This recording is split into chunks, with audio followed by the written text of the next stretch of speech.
Dear students, we are meeting after many days due to COVID period. I think you have completed your homeworks which we have given already.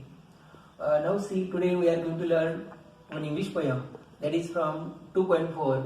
The name of the poem is Please Listen. Before learning this poem, we should know some new words and we have to study properly about it. So, आपण विद्यार्थी मित्र हो, आपण बऱ्याच दिवसानंतर पुन्हा भेटत आहोत आणि आता आपण शिक्षकांशी प्रत्यक्ष संवाद साधणार आहोत. त्यापैकी आपल्या विषयातील प्लीज लिसन ही कविता आज आपण शिकणार आहोत आणि ही कविता शिकण्यापूर्वी तुम्हाला काही नवीन शब्दांची माहिती असली पाहिजे. ते शब्द काळजीपूर्वक बघा. So here are some new words. Advice सल्ला देणे, ट्रॅम्पलिंग उडवणे, स्ट्रेंज विचित्र, डिस्करेज नवमेद करणे, फाल्टरिंग अडखळणे, इनएडेक्वेसी अपुरेपणा, इरेशनल कुतर्क, ऑब्वियस सरळपणे, प्रेयर प्रार्थना आणि फिलिंग्स म्हणजे भावना. या कवितेतील मुलगा तुमच्या वयाचा आहे आणि तुमच्या वयातील मुलांचं काय होतं की मनामध्ये खूप समस्या असतात, परंतु त्या पालकांना सांगत असताना कधी कधी पालक दुर्लक्ष करतात. असाच एक मुलगा तुमच्या वयातील असणारा त्याच्या वडिलांना तो म्हणतोय की प्लीज लिसन, म्हणजे त्याची जी समस्या आहे ती समस्या कोणी ऐकत नाही म्हणून तो म्हणतो, विनंती करतोय आपल्या वडिलांना की कृपा करून माझं ऐका. तर बघा, so do listen on the first stanza. When I ask you to listen to me and you start giving me advice, you have not done what I ask. मी तुम्हाला माझं ऐका असं म्हणतोय आणि तुम्ही मला सल्ले द्यायला सुरुवात करता आणि मी जे म्हणतोय ते तुम्ही ऐकत नाही. सेकंड स्टँजा पहा. When I ask you to listen to me and you begin to tell me why I shouldn't feel that way, you are trampling on my feelings. मी तुम्हाला सांगतोय की कृपा करून माझे ऐका आणि तुम्ही माझे ऐकत नाहीत आणि जणू काही तुम्ही माझ्या भावना पायदळी तुडवत आहात. मित्र हो, या ठिकाणी एक शब्द आलेला आहे लिसन. तर यामध्ये क्वेश्चन पण आहे शेजारी, what's the difference between hear and listen. तर हिअर म्हणजे ऐकणे आणि लिसन म्हणजे काळजीपूर्वक लक्ष देऊन ऐकणे. आपल्या कानावरती ज्या गोष्टी पडतात त्याला हिअर असे म्हणतात आणि आपण एखादी गोष्टीची काळजीपूर्वक ऐकतो त्याला लिसन असे म्हणतात. आता स्टांजा नंबर 3 पहा.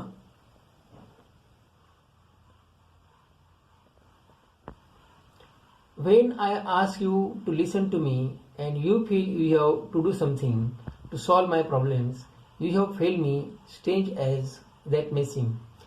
मी तुम्हाला जेव्हा म्हणतो की माझे ऐका त्यावेळेस तुम्हाला असं वाटतं की तुम्हाला काहीतरी काम करायचं आहे आणि तुम्ही माझे प्रॉब्लेम सोडवत नाहीत.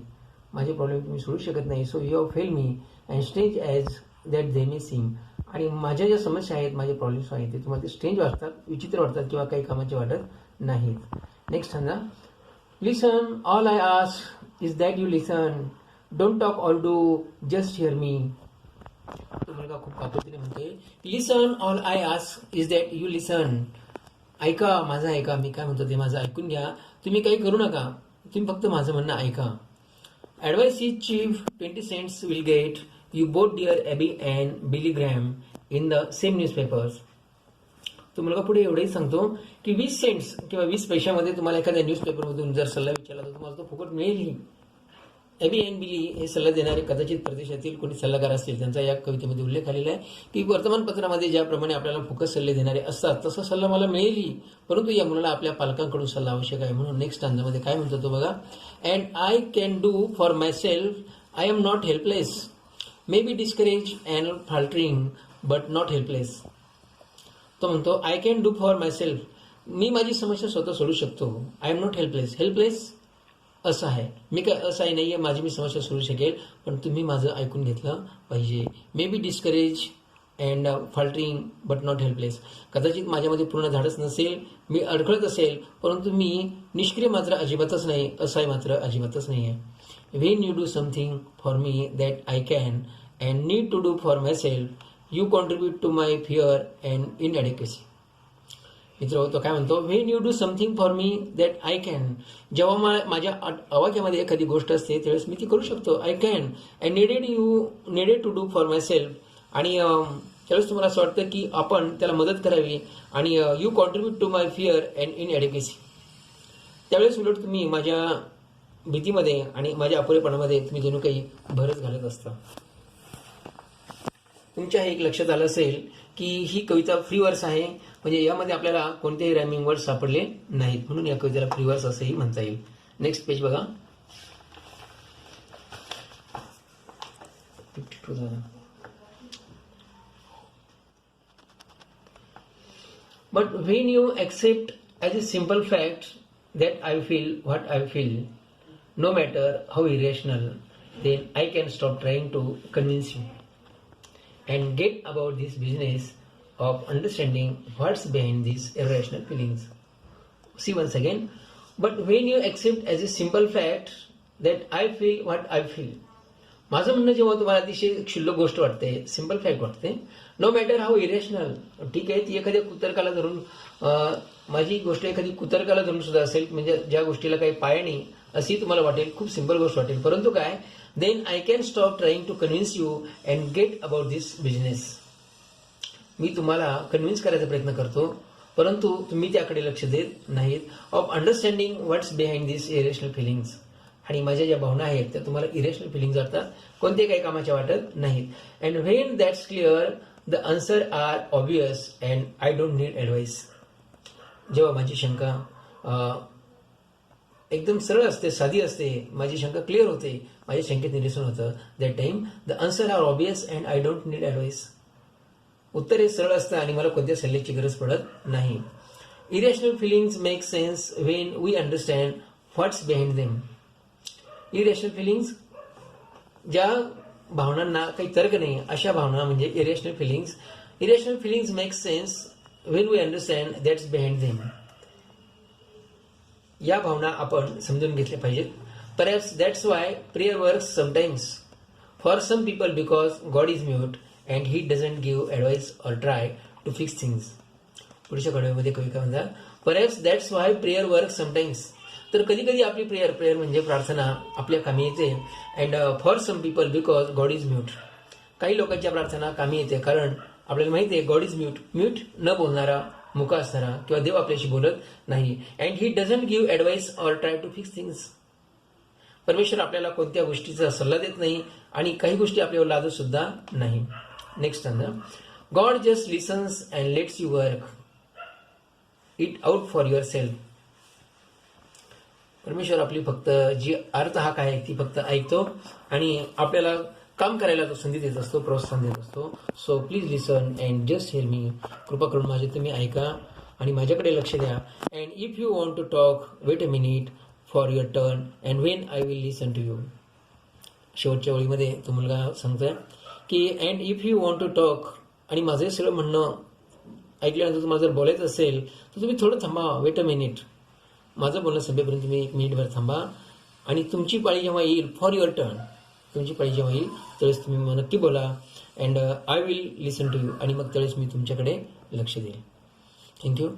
आता हे कवितेचं ट्रान्सलेशन संपलेलं आहे. कविता खूप सोपी आहे, तुमच्या वयातल्याच मुलांसाठी लिहिली असल्यामुळं तुम्हाला ती नक्की समजेल. कवितेचे ऑथर आपल्याला माहीत नाही म्हणून कवितेची शेवटी दिलेले आहे ऑथर इज अननोन. या कवितेवरती जो एक्झरसाइज दिलेला आहे तो खूप सोपा आहे. Exercise is very simple. Now see once again carefully in your book. Workshop. Complete the following with the help of the lines in the poem. First, when I ask you to listen to me, you start doing. You have to write 3 points. तुम्हाला 3 मुद्दे लिहायचे. Giving me advice. Number 2, you feel you should do something to solve my problems. And number 3, you tell me why I shouldn't feel that way. Question number 2, write the opposites means antonyms of the following. विरुद्धार्थी शब्द लिहायचे, खूप सोपे आहेत. Now see first, A, cheap, costly, B, discourage, encourage, C, inadequacy, adequacy, accept, reject, E, simple, hard, F, irrational, rational, G, understand, misunderstand, and H, clear, unclear.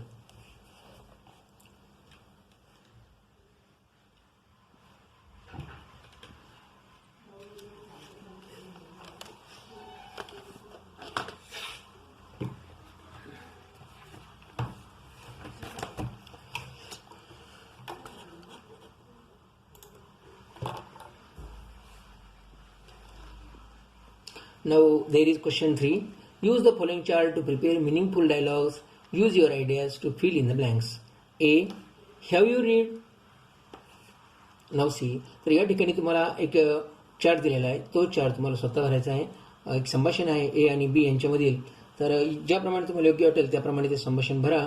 त्यानंतर या प्रकारचं ए जी संभाषण आहे तसंच तुम्हाला बी मध्ये सुद्धा दिलेलं आहे. तुमचे मोठे बहीण भाऊ किंवा घरच्यांशी चर्चा करा आणि तुम्हाला ही चार्ट भरता आला पाहिजे. ठीक आहे. पुढील भागामध्ये मी तुम्हाला या कवितेचं ॲप्रिशिएशन देणार आहे. तर ते तुम्ही काळजीपूर्वक समजून घ्या आणि तुमच्या वर्गपाठाच्या वहीमध्ये लिहून काढा. थँक्यू. विद्यार्थी मित्र हो, या ठिकाणी बघा आपल्याला प्रत्येक कवितेनंतर ॲप्रिशिएशन लिहायला परीक्षेमध्ये देणार आहे. ॲप्रिशिएशन म्हणजे मराठीमध्ये म्हणतात रसग्रहण आणि 5 मार्कासाठी प्रत्येक कवितेचं रसग्रहण आपण चांगल्या प्रकारे तयार करून ठेवायचं आहे. तर रसग्रहणामध्ये 5 पॉईंट्स असतात. टायटल म्हणजे शीर्षक, ऑथर म्हणजे त्या कवीचं नाव, राईम स्कीम म्हणजे त्या कवितेमध्ये आलेले यमक जुळणाऱ्या शब्दांच्या जोड्यांची पद्धत, त्यानंतर फिगर ऑफ स्पीच म्हणजे कवितेमध्ये आलेले अलंकार आणि शेवटचा मुद्दा असेल central idea or theme of the poem. म्हणजे कवितेची जी सेंट्रल आयडिया आहे किंवा मध्यवर्ती कल्पना याबद्दल आपल्याला 2 ते 3 वाक्यामध्ये लिहायचं आहे. तर बाकीचे सर्व पॉईंट्स हे सर्व सोपे आहेत. प्रत्येक पॉईंट समजून घ्या. आपण आता प्लीज लिसन ही जी कविता शिकलोय या कवितेचे रसग्रहण याप्रमाणे आपल्याला परीक्षेमध्ये लिहावं लागेल. बघा first point title. The title of the poem is please listen. याप्रमाणे लिहा. Second point author. The poem is by an anonymous poet. Anonymous means आपल्याला माहित नसणाऱ्या कवीचं नाव. Anonymous means unknown poet. नंतर point number 3 rhyme scheme. There is no rhyme scheme. This poem is in free वर्स.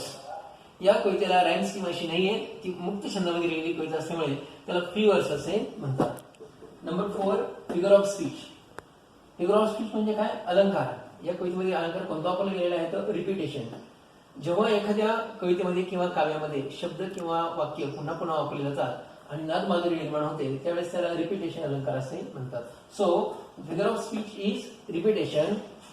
Then repetition is figure of speech used in the poem. When I ask you to listen to me, this line is repeated. So this line is repeated again and again in the poem. I think it is repeated for 3 times. Then last point, central idea. Parents should listen to their children properly and share with their ideas. Parents should identify feelings of children. So their very simple idea of this poem is parents should listen towards their words or their children's. This message is given by this poem. Thank you.